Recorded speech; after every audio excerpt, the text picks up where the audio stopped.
Thank you. Thank you. Hello. It's lovely to be here. I'm here to talk about whether or not playful learning can save education. Spoiler alert, probably. I could end there, just say see ya. But I've got more to do, apparently. 18 minutes worth, so get comfortable. What I'm interested in is games philosophy. I'm interested in the application of games philosophy to education. And that's the kind of core principles around which games are designed that make them so engaging. I mean, some say addictive. And I believe that applying some of those principles to education can make it more engaging and motivational. I believe it can improve knowledge retention. I think we'll get better results. I think we'll produce more resilient and adaptable learners. And crucially, it'll be more fun. And actually, those 4 other things, they're going to happen mostly because it was fun. And that, I mean, it's not groundbreaking, is it? Let's make education more fun. I mean, you know, sure, it's pretty obvious. But here's the thing, designing fun isn't that easy. And we need to kind of think about how we're doing it. And it just so happens that games do it really, really well. So let's have a quick show of hands. Who here plays games? Okay, right, yeah, right. So some of you might be thinking video games. So, you know, keep your hands up. Yeah, let's do a little bit of exercise. So who plays mobile app games? So you might, you know, some more hands are going up. Okay, yes. So Candy Crush Saga people, I'm looking at you. Angry Birds. If you've ever played Tetris or Solitaire, then you play games. Okay, play sports, anyone? Tennis? Yeah, I mean, there are other sports, I'm sure. I'm not sure what they are, but I know they exist. I've heard of them. I know they're out there. Things like chess. Okay, right, so a lot of us play games. What are games? Games are a waste of time, fun, hopefully. They're usually what we do when we're not working, yeah? They're not serious, you know. Games can't be meaningful. They can't be serious. They can't pose deep questions about life and death. They don't engage with young people today. They don't subvert narrative structures. They don't pose moral dilemmas. They don't solve real-world problems. They don't bring people together. That's not games, except clearly it is.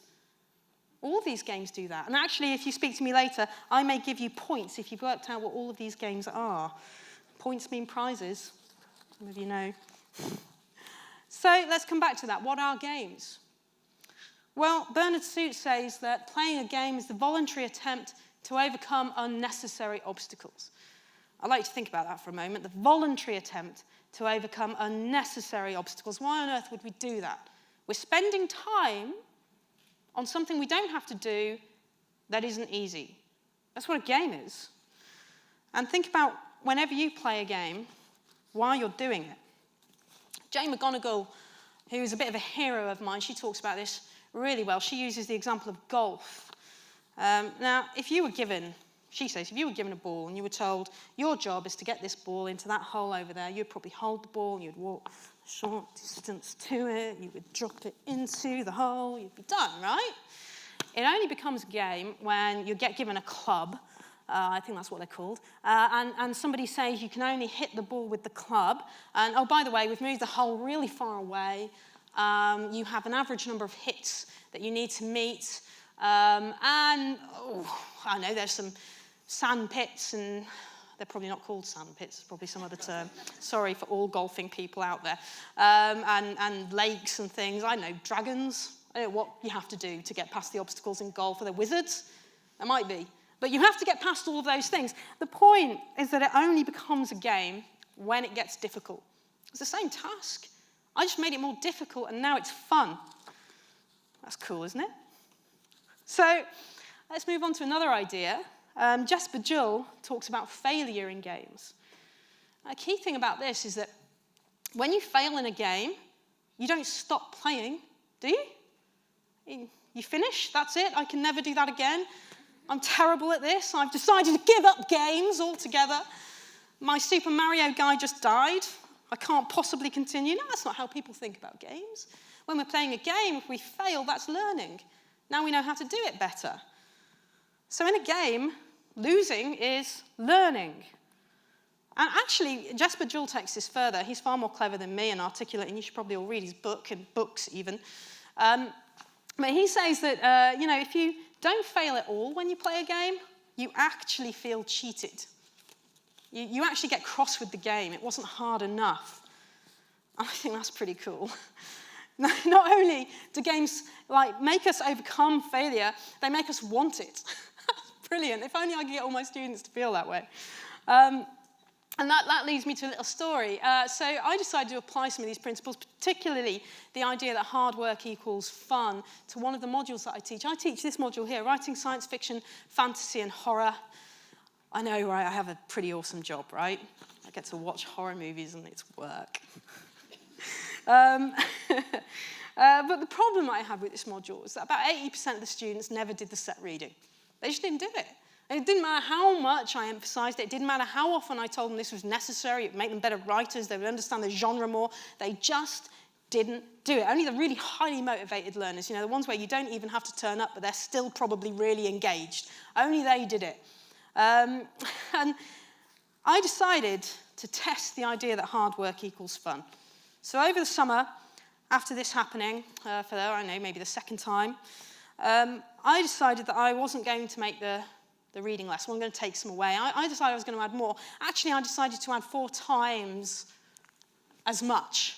4 times as much reading. I didn't just go a little bit into this. I went full on into this. They had 4 times the amount of work to do than they'd had before, and they did it. I'm not joking. 80% of them now did it. Not only did they do it, they made notes on it, and they were excited. Not only that, but in their module feedback forms, I have forever, because I kept those forms, written down it was, more reading, please. Okay, yeah? I know. And it worked. Making it more challenging made them engage more. And then you think about it, it makes sense, doesn't it? You only really ever get really engaged with the stuff that's challenging you, that's interesting you, that's making you work harder. So I decided that I would try it out some more. I decided to apply games philosophy to help students with a few things, like essays. And on this score, I kind of gave them a series of tasks to do, and in doing those tasks, they managed to get a lot more research done. They wrote better essays. They got better results. It's not just because I marked them, I promise. They were moderated. And genuinely, this is the thing. If they follow my game steps in essay writing, they write better essays. I've also made an alternate reality game as the core focus of one of the modules that we teach here. And I've been working with a high school to develop playful learning schemes of work. I'm going to explore those a little bit more later, but first I'd like to introduce you to a little bit of the theory that makes these things possible. I'd like to introduce you to flow. I'm going to move past one of my things here. Now, flow, you've probably all experienced flow at some point in your life. Flow is that feeling you get when you cease to mark time. It's when you are no longer self-conscious. Kind of think about one of those moments maybe. You're just so involved in the activity that you're in the zone. That might be one way of putting it. And it's a feeling you want to recreate. It's something that you've really enjoyed and you want more of it. It's human beings at our best. And you can read all about it in Cheek Sent Me High's book, Flow. You probably should. He's more articulate than me. But what he says, to come to some of the crux of it, is that flow involves the following things in order to work. It involves rules. It involves developing skills. It gives you clear goals. It gives you regular feedback and a feeling of agency. And you might call that control. Basically, flow is good game design, and it should be good educational design too. So we decided to have a go at this in a school. I'm going to tell you a little story. I was working with a teacher And she had a scheme of work with Year 8 students studying The Boy in the Striped Pyjamas, and what they had to do in relation to this book was improve their vocabulary, develop their punctuation, their spelling, their grammar, their paragraphing.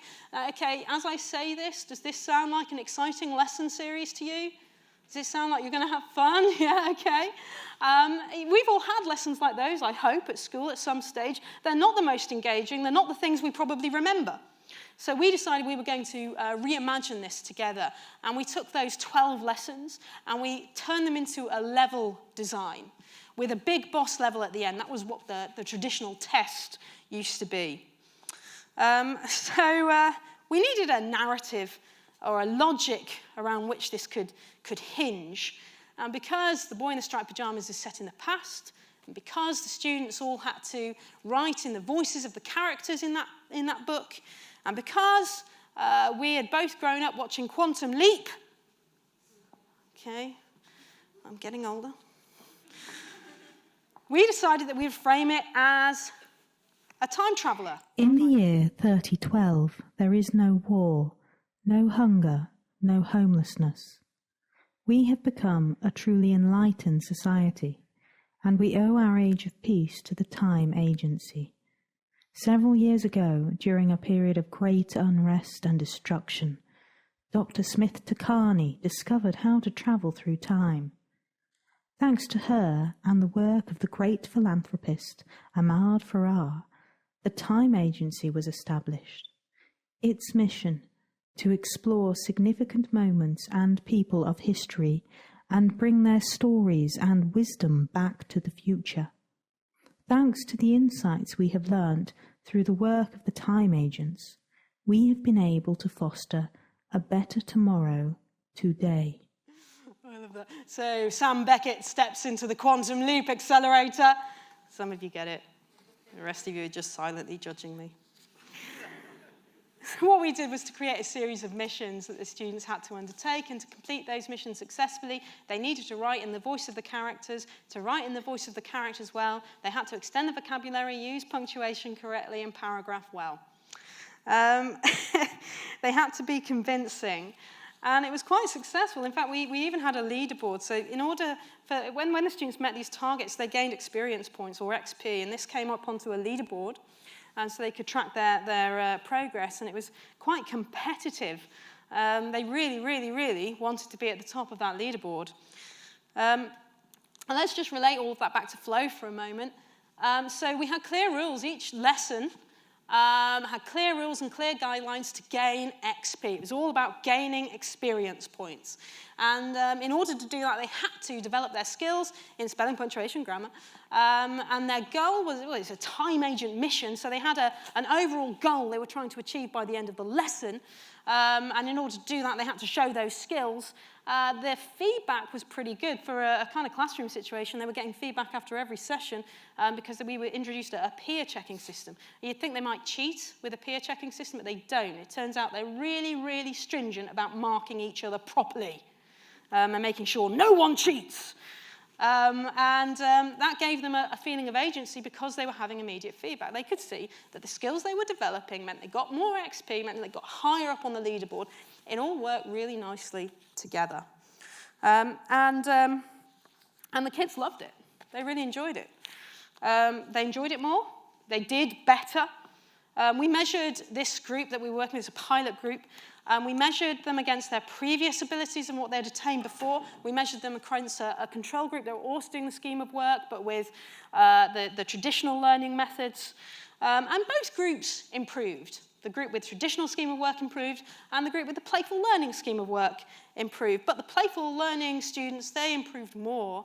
They improved a lot more. They improved this much more, which is a pretty big result. There was a 43% increase in the student results in the playful learning scheme, and a 3% increase in the control group. And just to give you a bit of context, this is what you'd expect to see in that development, not this. So we're quite happy with that, and I think it's safe to say it was a positive result. I'm going to tell you another story now, hopefully not running out of time. This is about a module that we've developed here called Exploring the Digital World.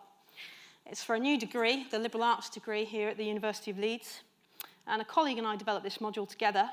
And we had some key things we wanted to do, but among those things, we wanted to develop resilience and adaptability amongst students. And we wanted them to be able to place the idea of digital technology in a historical context.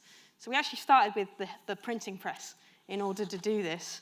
And we kind of thought to ourselves, well, obviously, what you'd do with this is create an alternate reality game, clearly. What is an alternate reality game, I hear you say? I'm glad that you asked. Let me enlighten you, although I'm not sure I'm that enlightened myself, if I'm honest, because the various definitions all kind of disagree a little bit. But this is what I've come up with. This is my definition. It's a narrative that must be unlocked piece by solving puzzles individually and as part of a group through real and virtual environments.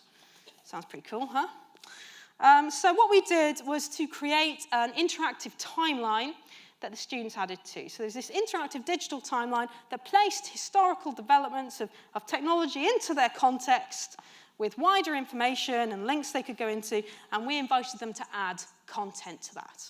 In fact, that's the first thing they had to do in semester one, add content. And they did that in groups, and they were very, very proud of what they had added. And they should have been, because they'd worked really hard on it, and they'd created some really interesting developments to the timeline, and they had enriched the whole thing. So once they'd done this thing that they were very, very proud of, we hijacked it. We created an AI character, and AI appears and takes the timeline away and says, "Oi, I kind of disagree with what you've done. I'm not sure I'm on board with your premises. I think you need to think again."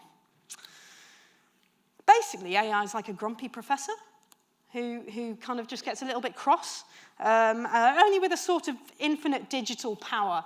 So that's our character. This is still underway. I can't tell you the results at the moment. It's not over yet. But the students had to develop responses. They're still working on those now. They've made some video footage. They've been responding to AI's messages. They get quite a few messages from AI. They've had to go and do more research.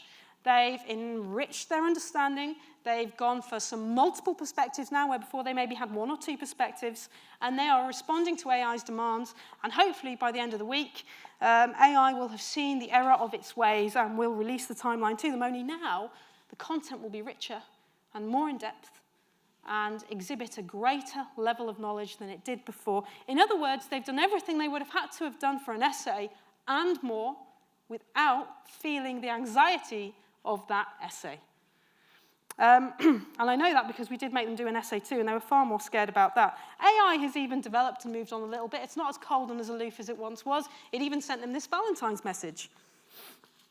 There's going to be some more work on that, but the crux of the matter is that people like discovering things. People like playing. Education, sadly, erodes our natural capacity to learn and enjoy learning. It takes away that state from us, but it doesn't have to be that way. We need to make a change. We need to harness play in the classroom and the lecture theatre. We need to learn from the games industry and design fun into teaching, and it can be done, and I believe it must be done. Thank you.